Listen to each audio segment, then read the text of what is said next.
handle terrorists?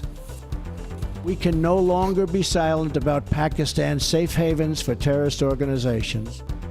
Well, Pakistan's army chief now approving the death penalty for 10 terrorists. The militants accused of killing 62 people and attacking security forces, but they're still a haven for the Taliban training grounds. President Trump with a message to Congress. Do something now about immigration, he says. So will lawmakers deliver? Let's talk to Senator Rand Paul. He joins us today.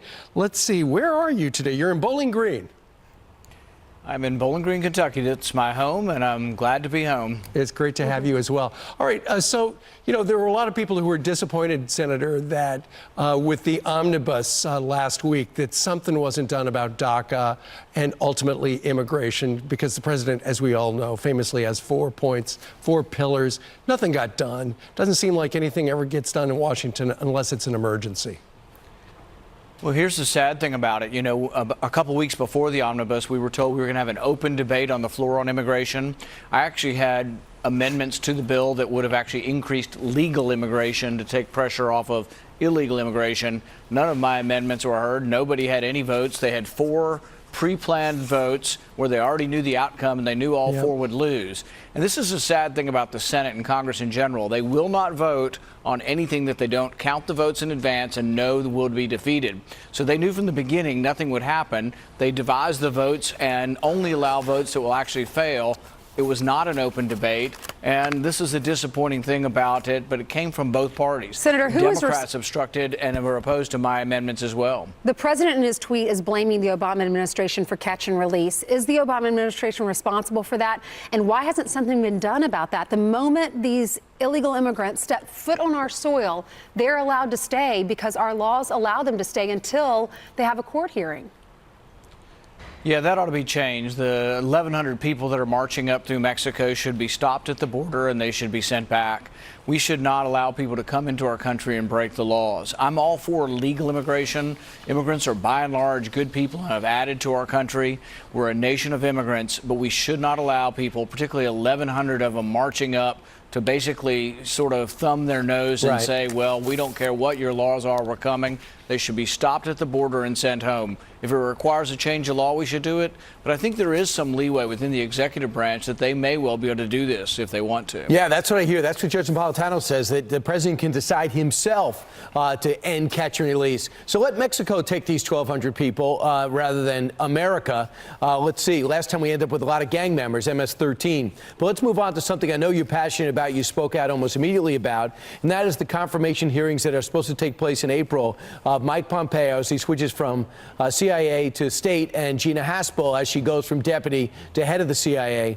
What's your problem with both? Well, I've been a big fan of President Trump. I've supported him for a long time, ever since I was defeated in the primary. But, one of the things I really liked about him was that he's been outspoken that the Iraq War was a mistake, that regime change didn't work. It led to unintended consequences, that when we removed Saddam Hussein, we actually emboldened Iran and made Iran stronger. Now Iran and Iraq are closely allied, and there's more of a problem since we removed Saddam Hussein.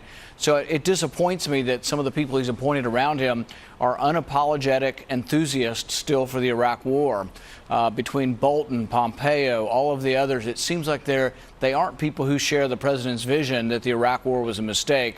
So I really want to support the President Trump I supported during the campaign.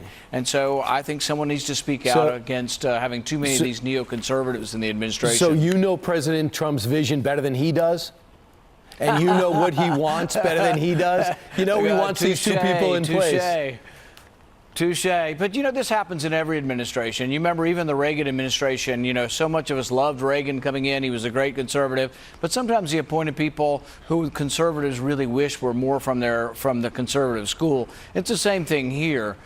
President Trump's words on foreign policy have been different than many. He's talked about not getting involved in large land wars in the Middle East again. He's talked about coming home from Afghanistan, that the mission is completed.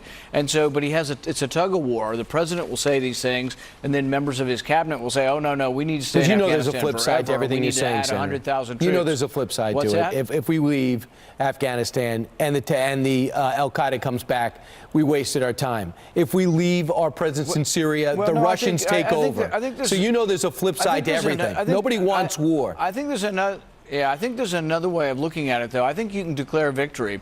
We did get rid of the people who attacked us on 9/11, and we did disrupt the bases, and we did get bin Laden. So there has been a significant victory, and I was for that. But 16 years later, I think it's now nation building, and we're spending $50 billion a year in Afghanistan. I'd rather spend that money at home. We've got roads and bridges to fix here. So I would rather spend that money at home, and we can't really rule every country. We can't sort of institute a government we like in every country around the world. It's too expensive. Right. And really, sometimes it becomes murky who the good guys are. In Yemen, do we really want to send our sons and daughters to Yemen to fight in a war where I'm not so sure? Well, if there they're are making good guys shoe bombs in on either side of Yemen the war. and they're blowing up their Well, I mean, it's not. It does sound like the president wants to get out of Syria, so stay tuned. Senator, before you go, I know you and your wife are the Kentucky chairs for Helping a Hero, and you presented the keys to a brand new house to a wounded vet.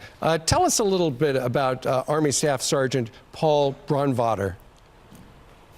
Brandhaver, and he was, injured in Afghanistan a while ago. But the cool thing about it is the whole community turned out. We had hundreds of people. All his neighbors turned out, and it was like a welcoming parade. Lee Greenwood was there singing. I mean, Great. it really was something to warm the heart, but also to show that, we have an obligation to these soldiers, not just when we ask them to go to war, but when they come home. And this has probably been one of the best things I've been involved with. HelpingAHero.org has built over 100 houses. My wife's been an intimate part of raising money for this in Kentucky. And but I tell you, nothing warms the heart more than to see the community's outpouring of hope and generosity for these young soldiers that have been so severely wounded. All right, so retired Army Staff Sergeant Paul Braunhaver has a brand new home there in Kentucky. Senator, thank you very much for joining us on this very busy Tuesday. Thank you, Senator. Thank you. And if you want to be part of the solution, go to helpingahero.org and help in other states and other cities. Meanwhile, 29 minutes before the top of the hour, a defying moment growing in California. More officials going against the state sanctuary